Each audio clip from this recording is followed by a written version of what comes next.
Hey folks, welcome to this week's information visualization lecture. I do want to address for 1 second that we've got a slight addition to the setup here. I was getting a little bit upset with how explosive my plosives were getting, and Liam has hit me up with what honestly looks like a whole tennis racket. Let's see if that'll make the difference for this week.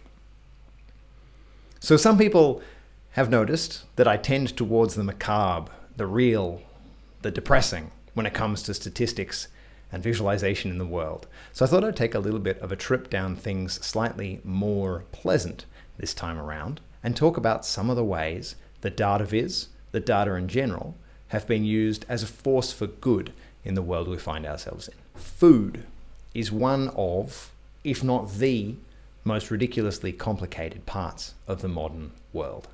And some visualizations can help us see that. This is the major trade exports food-wise from all the different regions of the world. And this, to be honest, is just a fraction of the major products that make up the world. This is from the Center for Tropical Agriculture, International Center for Tropical Agriculture, sorry. Because the truth is, it's not just where do the products come from. There's an entire system that governs where food comes from, how it's processed, what are the factors in how it's consumed.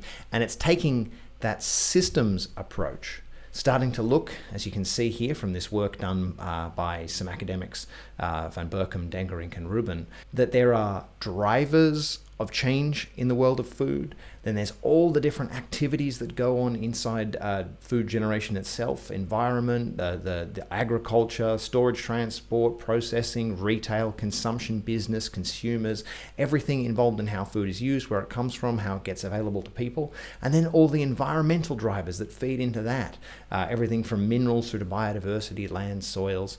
And we not only have to worry about socioeconomic outcomes, but environmental outcomes, and not just that, but getting food on the table for 7.5 billion people. Because food systems touch everything: supply chains, trade, nutrition, climate, everything. And it's virtually impossible to get a picture of all that stuff. It's virtually impossible to understand even what's happening in the space of one product, like legumes from South America. Decisions are made by politicians, by farmers, by investors, by consumers on the basis of tiny slices of truly insanely complex databases. And it's only through visualization that we can start to get a picture of that. This is actually one of my favorite pieces of design theory. In the 70s, a famous professor of planning called Horst Rittel coined this idea of wicked problems, those that are so complex that you can't solve them by taking them apart piece by piece and solving the pieces one by one. They're so interconnected that you can't really fix them separately. You have to try and tackle the whole thing head on, and that's virtually impossible. And one of Rittel's arguments was that actually all interesting design problems are wicked problems, because if a problem could be separated into smaller problems and then solved separately, then it doesn't really require a creative design solution. So it's actually just something to think about, something to reflect on as you're doing design more generally, is that modularizing, breaking things down into smaller solvable problems, well, that might work in the world of mathematics, but it doesn't work in the world of design.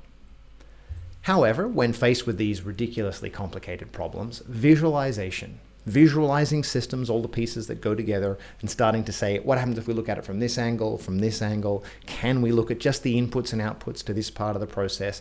It helps, at least a little bit. It helps you uncover which parts are most vulnerable, which parts are most connected, which parts do you need to address first. And if you're someone working in international aid, for example, looking at the most vulnerable parts of a system is a very useful place to start with designing some kind of solution. So it's a good news story. Without taking this kind of big data visualization perspective, then we wouldn't have been able to make so much of the progress that we've made in feeding the world and trying to do it without ruining the planet that we have in the last half century. The same kind of trying to take a piece out of complexity story can be found in the world of journalism. Journalism used to be pretty straightforward. You found a story, you reported on what was happening and the people who were involved in that story. Sometimes it was companies, sometimes it was countries, sometimes it was billionaires, sometimes it was paupers, but you were always just able to report on all of the players. But sometimes in the modern world, the players are too vast, too many, too incomprehensible, and you need a different approach. This approach is sometimes referred to as data journalism, or it's related at least to the world of visual journalism. Visual journalism is a little bit different. Let me give you an example. This is a visual journalism example. It's kind of an infographic, and it's a diagram that shows you a couple of different possible states of something. This was back when that Italian cruise ship was grounded on an island. This was a visualization that appeared in the Scientific American about what the plan was to get it back off there. It's 3 or 4 steps in righting and then floating the ship again and towing it away. And then down the bottom you can see the different states in which it would break apart. This is a really nicely put together visualization, but it's really more of a diagram than what we would recognize as a information visualization. It involves a high definition model of the ship, etc. This is the world of visual journalism rather than what we're interested in, which is data journalism. An older term for this was computer-assisted reporting, which came about when the idea that you could have a computer assist in something was pretty new. And there's some really interesting stories if you go back that far. But before I take you to one of those, I want to say what we're not talking about, which is algorithmic journalism, which is a much newer idea of getting computers to write stories for you, which is a bit of a field of landmines, but it's not necessarily all bad. You can produce short summaries, you can produce customized reports for people. There's lots of interesting business cases or interesting creative ideas you could do with that, but there's also the massive world of robot-authored fake news. But look, I promised this would be a lecture about positive things, so maybe let's not go down that rabbit hole just now. Computer-assisted reporting. The 1989 Pulitzer Prize winner, that's the biggest prize in the world of journalism, was probably the first example I could find of data visualization in journalism. It was a series of articles that were collated together and called The Color of Money. It started out with an article in the Atlanta Journal-Constitution in January 1989. The article was titled, "Blacks Turned Down for Home Loans Twice as Often as Whites." And it contained excellent visualizations like this. Imagine this is 1989. That's 32 years ago. This shows where all of the predominantly black neighborhoods are in the Atlanta area, and the areas where less than 10% of mortgages are from banks. That is to say, where mortgages are from third-party mortgage lenders and credit unions, which usually charge higher rates. And you know what? They're the same picture. There's 100% overlap between where banks don't lend and where blacks lived. In fact, here's a quote from that article. "The records of 10 million applications from every savings and loan in the country reveal a lending gap so pervasive and so wide that in much of the country, high-income blacks are rejected at the same rate as low-income whites." So you can't just say that this is a poverty issue. This is straight up and down racism. But it took years, more than a year of reporting for Bill Dedman, the lead on this story, to put together this data in 1989. We're talking about digging into filing cabinets across the United States to produce charts like this one, which shows that all of those little black dots, which is bank branches, are outside of the areas that are majority non-white. Almost half of the banks in majority black areas had closed in the decade leading up to this story because, so say they, there was no profit in keeping them open. The articles even included a little bit of gallows humor, like, "Hey, you need to speak to one of our loan officers." You see, it's funny because historically people dressed like that killed people who looked like that. It's hilarious. Who am I kidding? If you can't laugh at the macabre, what is humor for? And it even has quotes from villains in it. It says, "Certainly it's troubling to think that these stats are true. And if they are, why they are," says banker ex-bankman. I think maybe Bill Dedman turned, let's get this guy's face off our screens. I think maybe Bill Dedman turned to Datavis as a way to tell this story, because if you were exposed to what inner city life was like in the US at the time, then you knew that banks were racist, that at least the behavior of the system was racist. It's hard to then attribute specific prejudices to individuals, but the system captured institutionalized racism. That was obvious. But if you lived out in the suburbs and you had no exposure to that, then you wouldn't believe it. That just sounded like whinging. And it took data. It took well-designed, well-presented, well-researched, well-communicated data to actually bridge that divide and say, I don't care about your opinions. Have a look at some charts. Have a look at this almost 100 pages of detail showing that, yeah, this is a thing, it is real, it is nationwide. I might be paranoid, but I'm actually thinking that the camera is now focusing on my pop filter, not my face, which is a little annoying. I'm not doing the lecture again though, so hey, if I'm blurry today, I'm blurry today. But nowhere has the impact of data visualization in journalism been more pronounced than in the area that is now referred to as Leaktivism. Leaktivism was a term coined after WikiLeaks became a major player in the world of investigative journalism in the early 2010s, and it concerns the release of classified material to journalists as a way to tell stories that were otherwise not going to get told. You can call these people spies or terrorists, or you can call them whistleblowers, depending on the way you look at the world. And it's the only reason we have information and visualizations like this one, which shows where in Afghanistan were improvised explosive attacks between 2004 and 2009. This was leaked in the Afghan war logs to WikiLeaks in 2010 and reported widely in this case, The Guardian. It shows precise locations, and there's actually a lot more metadata in the leak behind the scenes on this, of where there was an attack, what kind of attack it was, whether there were fatalities or casualties, and whether a civilian or military, local or international. And it paints a picture of a massive spike in IED attacks in 2007 to 2009. This may feel like ancient history to some of you, but not so much for me. This was not information that the military were ever going to release. And yet, I think you could make a very strong argument that it is in the public's interest to know where the blood and treasure of a generation were being spent and what we were getting in return. It's also Leaktivism that gives us access to visualizations like this one. This shows of the 72 judges that were appointed to the secret FISA courts in the US, courts that oversee whether information can be declassified, whether national security relevant information can be declassified. Of those 72 judges appointed since 1980, 60 of them were white men. It's statistics like that that really, really don't get to be visible. This one came from Edward Snowden's leaks. The membership of this court was a secret, was deemed by the United States government to be not in the public interest.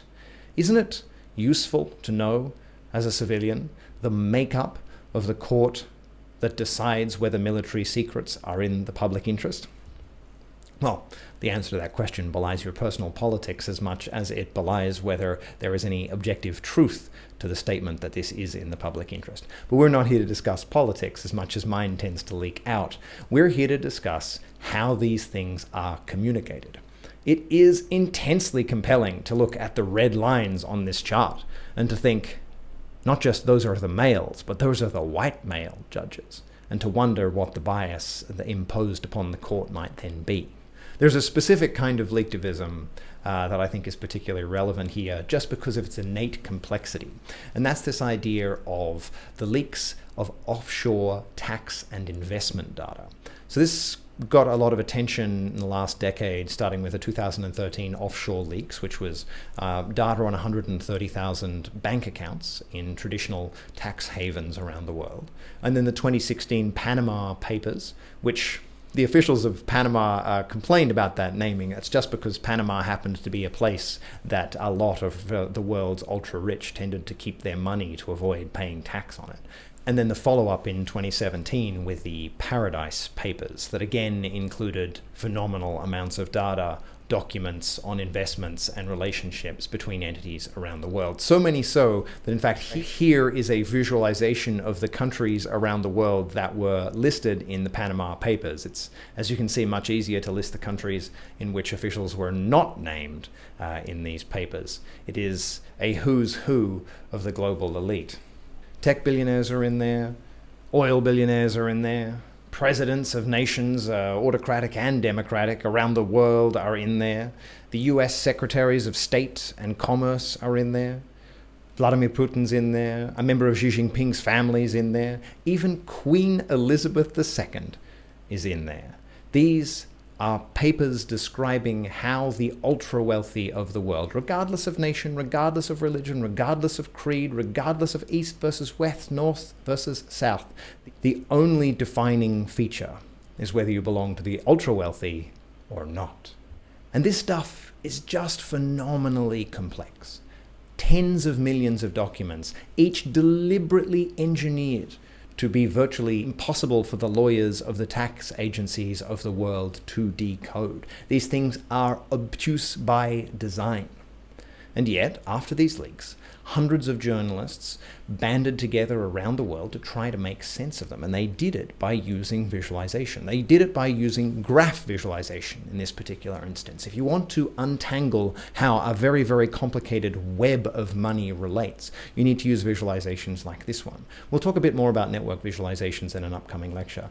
But just now you can understand that these different nodes of different colors cover addresses, offices, entities, so that's corporations or various other holding entities, and intermediaries that go between them. Officers here is people who have listed responsibilities or listed offices within those companies, and an address is a physical place in the world that one of those people is mentioned. So if you wanted to answer the question, how much money in these documents came from a particular nation, you would need to follow the money, as they say, through these complicated webs. And complicated they are. This is what you get if you look at just the Panama Papers around just one subsidiary, Regular Limited, of one bank. This is a subsidiary of Deutsche Bank, a very large European investment bank that has become famous, or possibly infamous, recently for being one of the only European lenders willing to lend to a certain Donald J. Trump. But Regular Limited here is seen as an officer. So this is a company that is an officer of these 20 or 30 different green entities, each of which is related to other entities, which is then related to other places and other people. Unpacking exactly who invested in whom and whose money flows from where to where, and exactly what statutes and exactly which country are being avoided through these relationships is virtually impossible. Virtually impossible, that is, without the help of modern advanced data visualization. Data scientists and data visualization experts, designers, journalists, engineers, accountants have been working on these things for 5 years now, or more in the case of some of the earlier leaks. And I just looked this statistic up the other day. Revenue recovery from the Panama Papers alone now exceeds $1.4 billion worldwide, including 140 million or so in Australia. Just to put that in context, in the Australian context alone, that's about the cost of a very fancy new hospital, or about 5 state-of-the-art new high schools. That money is not abstract. That money is not something that only matters to the tax agencies or to the ultra-rich in the world. That money is theft of hospitals, of schools, of roads, of healthcare from the people of the world. And data visualization helps us bring it back. So what we've covered in this lecture is how complex the world is, how interconnected, how irreducibly networked the world is, and how that's not the end of the story, how that's just where we have to start. That's just the things that we can do with the tools that we have been learning, that we can pick away at the impossibly obtuse. We can try and take a perspective on the unsolvable. We can confront the wicked, and we can break down the unbreakdownable with data and with design. I'll see you next week.